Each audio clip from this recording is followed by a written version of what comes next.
The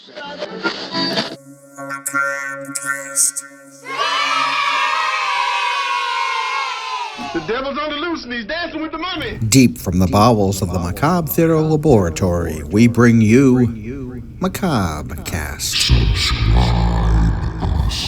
There is nothing wrong with your streaming service. You are exactly where you should be, where the slush puppy machine is always on and cold. Your favorite horror mag is on the rack, discreetly displayed between Women's Wear Daily and Cosmopolitan.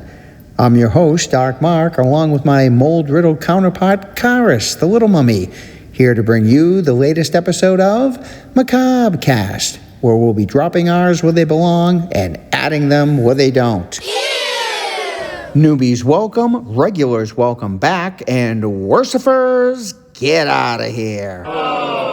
This is a safe space for boys who spent their childhood explaining to their fathers that these toys weren't dolls, they were action figures.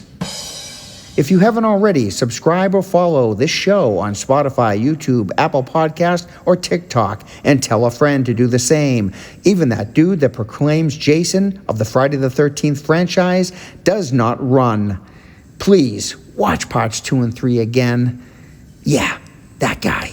If you wish to interact with fellow Monster Kids or the Drac Pack Elite, follow the Facebook page, Macabre Theater. It's there where you can send me a voice message through Messenger and be part of the show. A link can be found in the description of this episode.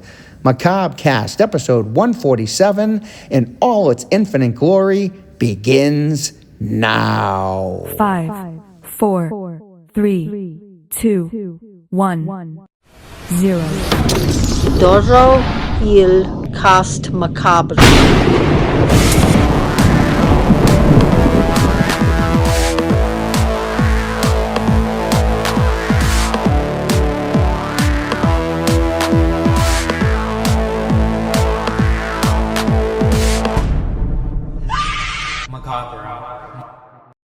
Today's topic, Karis, is Stalk and Chase. What slasher film did it best?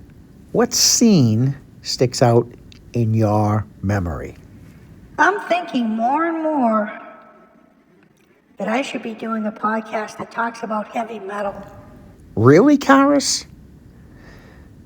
You know, a great Stalk and Chase doesn't necessarily have to come from the classic like Carpenter's original Halloween or Wes Craven's Scream. I can give you one right now off the top of my head, and that's Halloween 4. A good film, but pale in comparison to the original. It's the scene where Rachel and Jamie climb out of a window in the attic, and they're trying to escape and get to safety from the roof. Myers is on the hunt on the roof with them. Shingles are coming loose. They're slipping. They're sliding as he inches toward them. Hey, Doc, how many emo kids does it take to screw in a light bulb? Gee, Karis, I don't know. How many emo kids does it take to screw in a light bulb? None. They all sit in the dark and cry.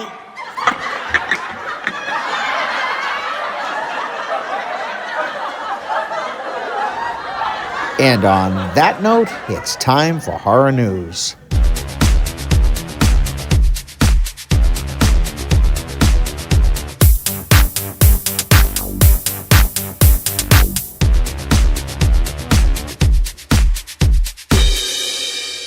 Godzilla Minus Zero, the sequel to the hit Godzilla Minus One, will receive a worldwide IMAX release.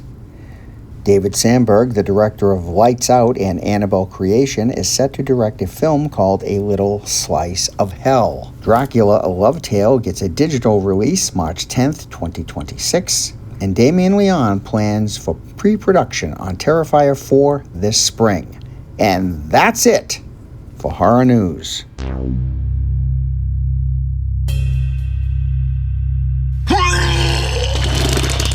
And Draven agrees. Draven the blood-vomiting bat. Children of the night, what messes they make. Some other great Stalk and Chase scenes from Horrorwood would be Harry Warden down in the mine, only a stone throw away from his victims, smashing out the lights one at a time. I thought that was a great stalk and chase scene. John Carpenter's take on King's haunted car, Christine, stalking and running down Moochie, the bully. Remember that when he kind of corners him into that alley? That's a great stalk and chase. De Palma's Dressed to Kill, which really needs a deep depth dive, I think. De Palma's Dressed to Kill, a straight razor-toting killer chasing down Nancy Allen through the subways of New York. Spielberg's Duel, the stalk and chase, is 3/4 of that film, really. An American Werewolf in London, when the werewolf stalks that guy in the subway station, and not for nothing, that guy doesn't even try to get away. He kind of lays down on the escalator. Who does that? Dumbass. You know, what is he thinking? Oh, maybe if I lay here, this big-toothed wolf will leave? I'm not saying he would have gotten away, but... Horror chap Matt knows all about monsters. He said they were coming to get me tonight. Hey, Doc Mark, Little Chorus, and all the Monster Kids hang out at the theater this week. It's Horror Chap Matt checking in. Well, Doc, my daughter and I went to the movies this past weekend and took in Scream 7. And despite a lot of the negative reviews out there, we both enjoyed it. So you have a 14-and-a-half-year-old that dug it and a middle-aged dad that also enjoyed it. My understanding is that it did really good at the box office, and they've already greenlit Part 8. So it sounds like the Scream franchise is here, and it's not going anywhere. And I'm all for it. It was nice to see Neve Campbell back. There was some good creative kills. The reveal at the end was a little flat, but let's be honest, you're never going to capture that magic in a bottle of the reveal at the end of the first Scream of who the killers were. At this point, in full disclosure, I've actually enjoyed all the sequels, some more than others. I'm here for the Scooby-Doo reveals at the end. Some of them make more sense than others, and as long as they don't hit us with too many Roys from Friday the 13th Part 5, I'm fine with it. Overall, I'm going to give this thing a 7.5 out of 10. Definitely worth going to see on the big screen if you enjoy the franchise. And Metal Melody, you mentioned the movie Siren. I checked that out a couple of years ago. I don't really remember too much about it, other than the fact that it was a spinoff from the VHS movies. I think there's been a couple of spinoffs that have been made into full-length features, and I think most of these things, as much as you would like a little bit more from the better segments, are better off just being in the anthology series and not a full-length feature film. And as far as my favorite stalk and kill scene of all time, does Bruce the Shark from Jaws count? If so, that's got to be my selection. Otherwise, I could pick any random one from a Friday the 13th or Halloween.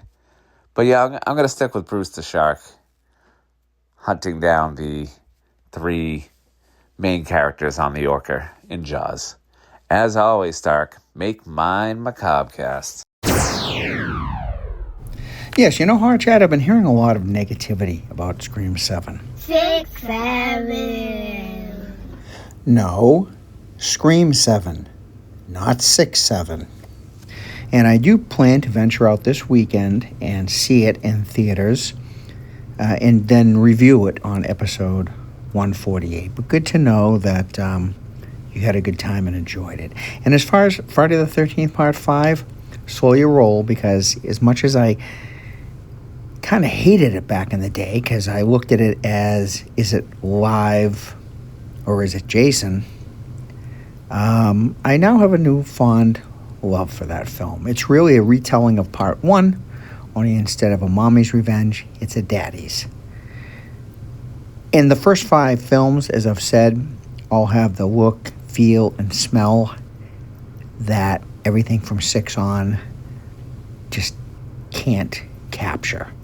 1 through 5, perfect.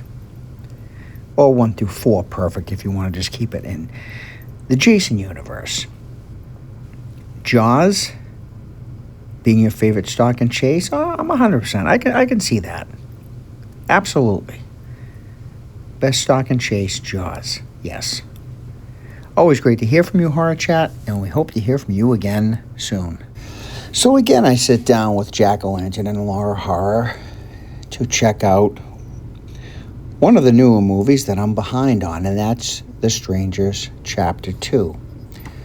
But before we get into that, I'd like to talk about the Strangers franchise as a whole. The original Strangers with Liv Tyler was pure gold. I can't describe, to this day, it's always a go-to film. It's very scary, it's very suspenseful, very well executed. Then came along The Strangers Prey at Night, which was just absolutely horrible, and I can understand why the franchise would just like to forget about that altogether.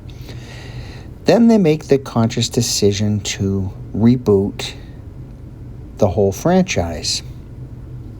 Well, I never really understood this because your first movie was perfect. I kind of understand making a brand new part 2, and if you want to make it a trilogy, I kind of get that too. I also understand you probably couldn't get Liv Tyler on board. You had to get a new actress. But, they even moved on from Silence of the Lambs without Jodie Foster, and everybody kind of just accepted it. You could have got this new actress.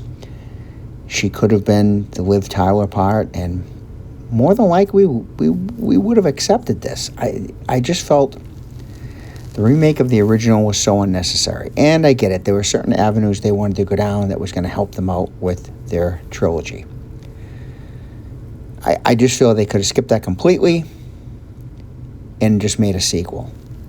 Now let's talk about The Strangers Chapter 2.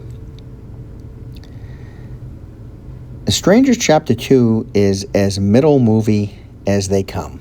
And what I mean by that is it's a middle movie. This girl starts getting chased from the beginning, and she's still getting chased at the end, and there's really no wrap-up. I'm going to head this off at the pass by stating right away that I actually really like this movie. I know it's not very popular with most. I know Metal Melody liked it, and Scary Larry didn't. So, let me first state what I liked about The Strangers Chapter 2. What I liked was, for me, this seems like the movies, or a lot of the movies, or a lot of the franchise movies we got in the 80s, where there was very little of a plot, definitely not an in-depth plot, and just a lot of stalk and chase. It was killers chasing the final girl, and I enjoy that.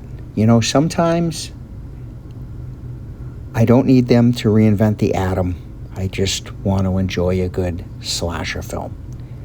I thought it was suspenseful where it needed to be. It was creepy in different parts, and I enjoyed it. And yes, there was really no wrap-up. She gets chased from the beginning and is still getting chased at the end. Now, as we start to delve into who the killers are, okay, I'm fine with that. Little subtle hints. Maybe it's him, maybe it's her. That's fine. Maybe it's not that I hated them going back to their childhood. That's fine. This is a very fine line to walk, though, because the more we get to know about the boogeyman, the less scary the boogeyman is. It was subtle. It has piqued my interest to find out what happened to these kids after what they did when they were kids. But it's always safer to stay away from knowing too much about the boogeyman. So, in the end, and to be quite honest, and I know that Scary Larry has kind of said this before, this movie was only an hour and 20 minutes, and it feels like you could have chopped 20 minutes out of it, but then it would only be an hour. So at the end of the day, if they had just gone with the fact of making a direct sequel from the original and replacing Liv Tyler, They could have had 20 minutes of footage of what you see in this film, made their third film, and just had a 2-hour film and just called it The Strangers Chapter 2. I don't know. But I get it. They want their trilogy. But I will tell you, I'll give The Strangers Chapter 2 3 stars. Because, again, I really enjoyed it. It's not a great movie. It's not fantastic. It's not changing the course of horror movies as we know it. But I liked it and had a good time. And I'm looking forward to Strangers Chapter 3. So, The Strangers Chapter 2. Doc Mark awards this 3 stars. Oh, check it out! Way cool. It's Chicago Tina. Hey, Doc Mark and Karis, the little mummy. I'm back again, 2 weeks in a row. I'm calling because you said last week that you were interested in doing a show just on The Shining. I think that's a great idea. There's so much to be said about Stanley Kubrick's version of The Shining that I have a lot of questions, and I hope you do a deep dive on it. Also, the book was so good, and the sequels and offshoots of the show, there's so much to say. So, yeah, I'd be really interested in that. I think that'd be great.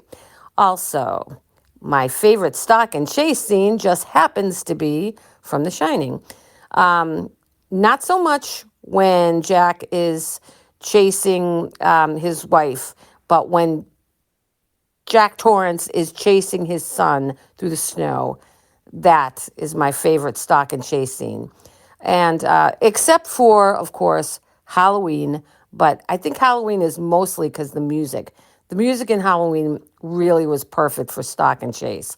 And when Laurie Strode looks across the street and sees him coming and that music starts, oh boy, brings me right back to 1979 when it came out. I saw it in movie theaters. I think that was like one of the first movies as a teenager that really freaked me out.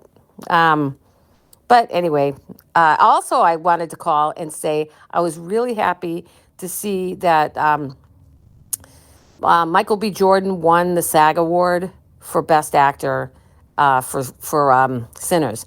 And also Amy Madigan won Best Supporting Actress for Weapons. 2 horror movies, yay. And I'm really excited to see what happens at the Oscars. And I'm also glad that Sinners won the SAG Award for Best Picture because I think it deserved it. So that's all I have to say, really. So sorry if I took up your time. I'll be talking to you soon when I have more to say. All right, see you guys later. Bye. You know, those award shows, that's a place where actors really act. They act like they're humble, but they're really wishing for a standing O. Chicago Tina, I'm glad you like the idea about a whole show designated to The Shining. It is definitely in my top favorite all-time horror films, in my top 5. And it would be kind of like a big, extra long, deep depth dive. You could cover everything, including those post and pre-chapters King wrote and then released later on. Dr. Sleep, the book, and the film sequel. There's a lot there. And the film honestly deserves it. It's a masterpiece. We'll even talk about what the critics were saying in 1980 because they panned it and most didn't like it and they knocked it. In Stalk and Chase, what gets better than Jack Torrance and that fireman's axe and the maze during the blizzard, which wasn't even in the book, and honestly is so much better. But a great Stalk and Chase. And you mentioned Sinners and Weapons, and if anyone out there would even care to hear my reviews on either of those movies, which I wouldn't blame you if you didn't. Sinners I review on episode 142, and Weapons on episode 120, which I believe is only available on YouTube. It's not on Spotify or Apple Podcasts. I don't think it's on TikTok, but not 100% sure. You could check. Always great to hear from you, Chicago Tina, and your insight. And we hope to hear from you again sooner than later.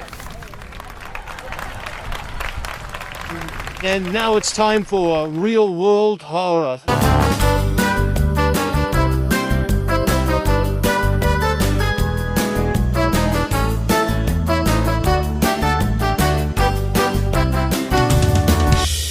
And now here's your host, Dark Mark.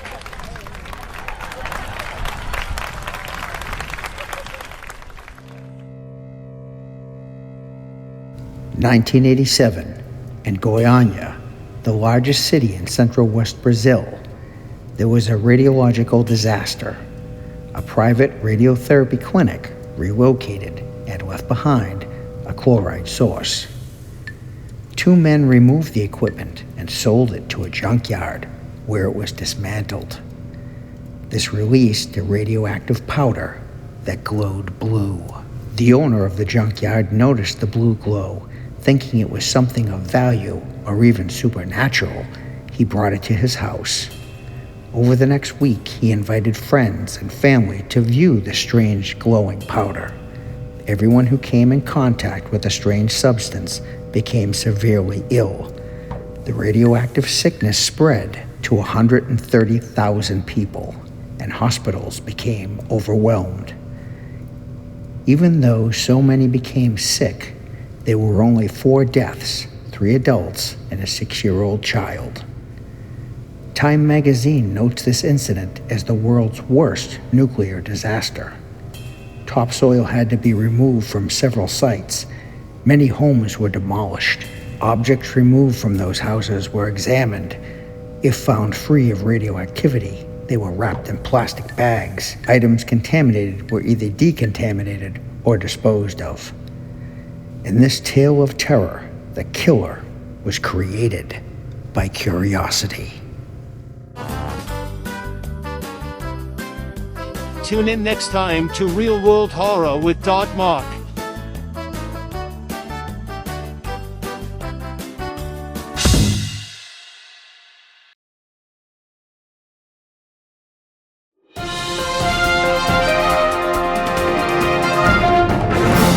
Breaking horror news, just in.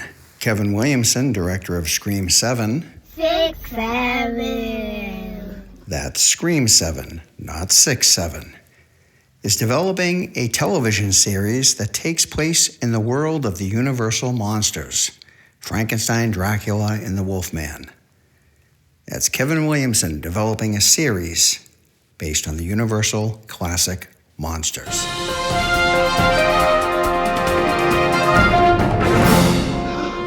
Is this something you could share with the rest of us, Amazing Larry? Greetings, Dark Mark and Karis the Little Mummy. Scary Larry here, reviewer at large. Well, extra large.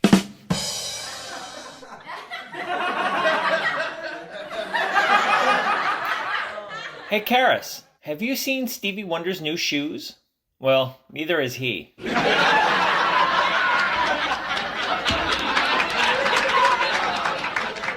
Anywho, so this week's topic, who did Stalker the best? I'm throwing a wrench into this discussion with a dark horse. My 2 cents, Rutger Hauer. 1986's The Hitcher was one of the most diabolical stalker movies ever. If you haven't seen it, it's a must-watch.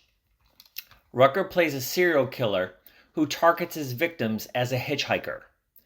C. Thomas Howell of Outsiders fame is the unlucky target, who picks up Rutger and becomes the focal point of obsession. Without huge spoilers, even though it's 40 years old, Rutger is killing people all around him and effectively framing Howell's character for his crimes. A wild cat and mouse movie to the very end. If you haven't seen it, or it's been years since you've watched it, I do recommend viewing this. 4.5 out of 5 stars. So this week I was supposed to see and review Scream 7 as well as put in my 2 cents on 6, since I watched it after last Thursday's cutoff. One of the problems of going to see a horror movie with fellow horror fans is you're at the mercy of their schedule and their emotions. A friend who wanted to see 7 with me is the reason I sat through 3 to 6 to catch up. Nothing against the franchise. I just felt Scream was brilliant and 6 sequels are overkill. So seeing the new one was not in my wheelhouse. Now, I enjoyed 6 far more than its predecessors. The reasoning was better than the last few movies for having new killers. I give it 3 1/4 stars out of 5. I may catch the latest this week, or I'll just watch something else. It is what it is. Tune in next week. I haven't seen The Hitcher since I was in my teens. And I remember loving it to a point. And then it gets to the diner scene. And everything kind of goes off the rails as far as suspension of disbelief. And I remember being so angry and saying, why did they do that? Why did they do that? If they had just kept going with believability, this would have been so much more scary. But I have not seen it since then. This coming from a guy who has no problem with some bald dude in a goalie mask getting shot, stabbed, hung, and set on fire coming back over and over again. But you've got a problem with The Hitcher. Well, yes, Karis, but that's a different kind of a movie. Regardless, I would like to revisit the movie, though, now as an adult, and see what I think.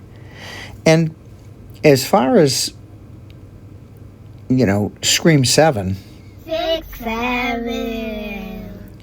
Scream 7, not 6, 7. It'd be interesting just to see what you think. I think you're a little harsh on those movies, almost like you just really don't like them. I'm a fan. I like them. I had the biggest problem with Part 3. The others I liked, some more than others. I actually really liked 6, and I'm looking forward to 7. 6, 7. Take care, Scary Larry. We look forward to hearing your insights and reviews, and we hope to hear from you again next week. What is all this catering to the elementary school kids? All this 6, 7 stuff, Doc. Seriously. Well, for starters, Karis, the little ones you're referring to, they are future monster kids. So, I'm covering all bases and seeing where viewership seems to be down. Wouldn't hurt to bring on the young ones. And as far as 6, 7? 6, 7. Well, Granny can explain it. All the little ones running around chanting 6, 7. No adult knows what it means. Well, I know what it means. It's satanic. That's what it is, satanic.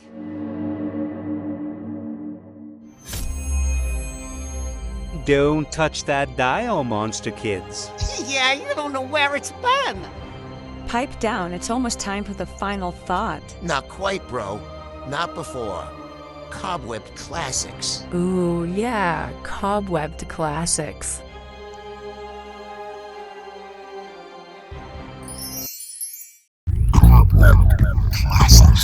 Welcome to Cobwebbed Classics, where I dust off a lost, forgotten, or just plain unappreciated film and introduce it to, or maybe just remind you about it, so your spooky Saturday night might run a little creepier.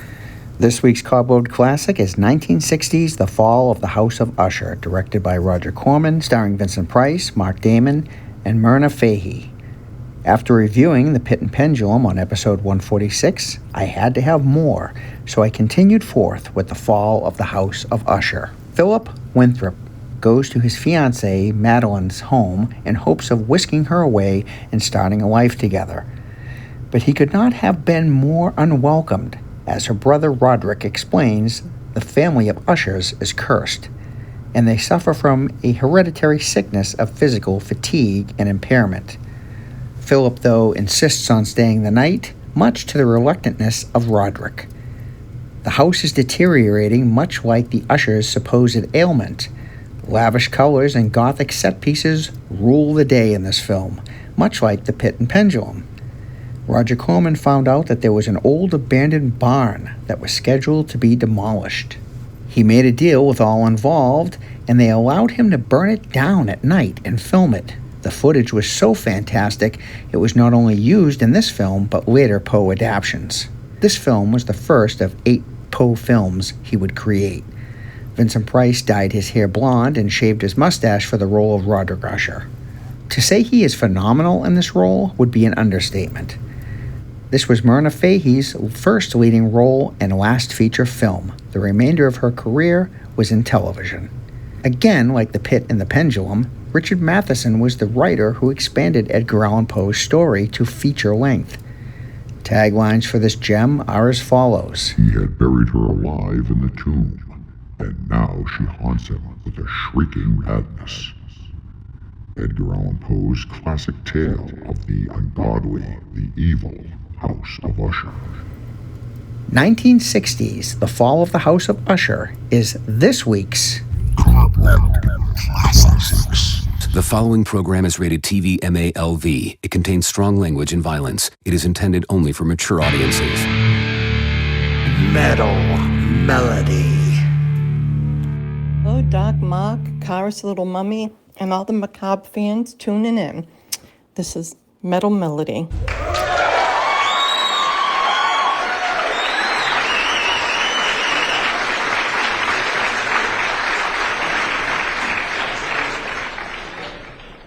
So, last time I had to kind of go quickly on what I had to say because I was kind of rushing, and I missed a few things. So first I want to say what I didn't like about Send Help was that I felt that Rachel McAdams' character was overly exaggerated, and I just didn't care for that in this movie. That could be the way she was supposed to be, but I didn't care for it. I mean, the movie was okay, you know what I mean? Especially like the end, like, you know, it's not what you expected it. But yeah, I didn't think it was great. As for Karis, I repeat, I am not watching the damn Spice Channel, okay? So now, for episode 146, I would like to say, Mark, no more Chucky and Tiffany movies, for crying out loud. You're right, nobody gives a flying foghorn about it. Horror Chat Matt was making me laugh with his Office Space, saying that was his worst depiction of hell. That's been my hell for almost 15 years. Mark, I also love when you Photoshop your picture into these movie scenes. I frickin' crack up. It cracks me the up. And I also enjoyed the real world horror segment too. I can't believe Horror Chat Matt topped my blowjob cabin or whatever off with "Don't in the woods." I love it. And there's a sequel. I don't even know. I'd like to know if he's watching the Spice Channel too, and how's he know there's a sequel? Let me see. I also thought Housemaid was a good thriller. It kind of dragged in the beginning a little, I think, but when it all started to make sense is when the thriller part of it began, and that it was good from like 3/4 of the way to the end. It's not a movie I'd ever watch again, though. The same with Send Help, Bone Lake, We Bury the Dead. Like, those are all one time you watch it and you're good. I wouldn't rewatch them ever again. Also, Mark, you know what I would like you to do, if you could, is have another movie trivia game again in one of your future episodes, but do it all on one movie. Like, pick a movie that you think everybody has seen and do like 10 questions from that. I think that'd be cool. You haven't done one for a while, and I think that would be fun. As for the episode dedicated just to The Shining, I have to agree with you. I think we've heard it all when it comes to The Shining, but I wouldn't mind if you did one. Now for Scream. I've seen all 7. One, of course, is the best, is great. 2, I thought was very good. 3, not so good. I felt it had too much going on, and I didn't care for it very much. 4, I was not a fan either. I think it was too dragged out, and I think there were too many people involved. 5, I think, had a better storyline than 3 or 4, but I hate that Dewey dies in that one. 6, I enjoyed more than 3 and 4, but Miss Nev Campbell, I guess she couldn't get the money she wanted to star in it, so it just wasn't the same. And I didn't care for the killers in this one. Scream 7. Hold on to your pants, you guys. Let me tell you, this was, I'm sorry, fantastic. The beginning, unbelievable. Wait till you guys see it. The beginning is just incredible. Just incredible. I love it. The opening, I love it. I can't say enough about it. The whole movie was fantastic. The bits and pieces they threw in there from the past and was just really great. You have to see it in the cinema, though. I went with my sister and we saw it in the cinema. But it's definitely something you have to go see in the cinema. Again, I would give this probably 4.5 out of 5, and only because it was kind of the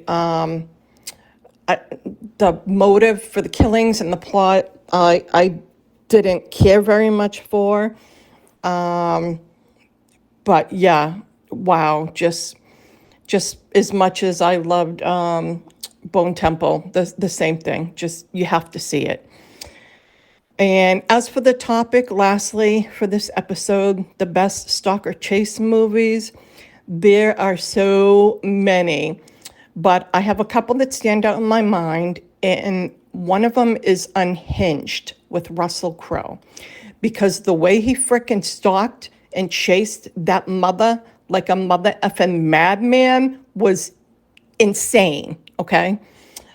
Cape Fear is the other one. The way De Niro stalked and chased around Nolte is unforgettable. Two that I can think of top of my head that I thought were the best stalk and chase scenes. So that's it. There you have it. I watched 1408 again. Fantastic. Absolutely love it. I love Joan Cusack in this and Samuel Jackson, and just a great supernatural type of movie. So that's it. I hope everybody has a fantastic week. We are looking at high 60s, low 70. Are you shitting me? For the week. Gonna love it. It's gonna be summertime in no time. It's gonna be a beauty, so everybody enjoy. And until episode 148, take care. Metal Melody is always very complimentary about the show. Always says what she liked, what she thought was funny. Thank you, Melody. And trivia? Yeah, we can get back to that. I like the suggestion of picking a film and doing trivia on said film. And I think as far as a whole episode on The Shining, what better way to do episode 150, right? So episode 150 will be all things Shining. So it gives you all plenty of time to add your 2 cents.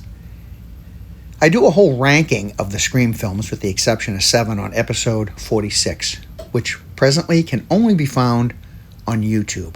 So that's a ranking of the Scream films, episode 46.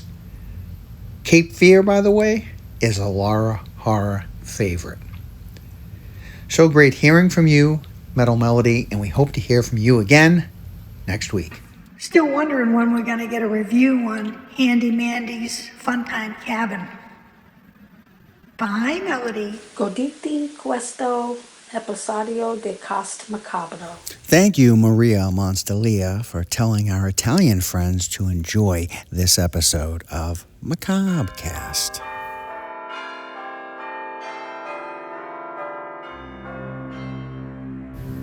It's been a long, cruel winter. But in fairness, we've had it coming. The last 4 winters have been, well, shall we say, a walk in the park? Massachusetts was due. But March is here, and I'm not saying that the snow and ice storms are over.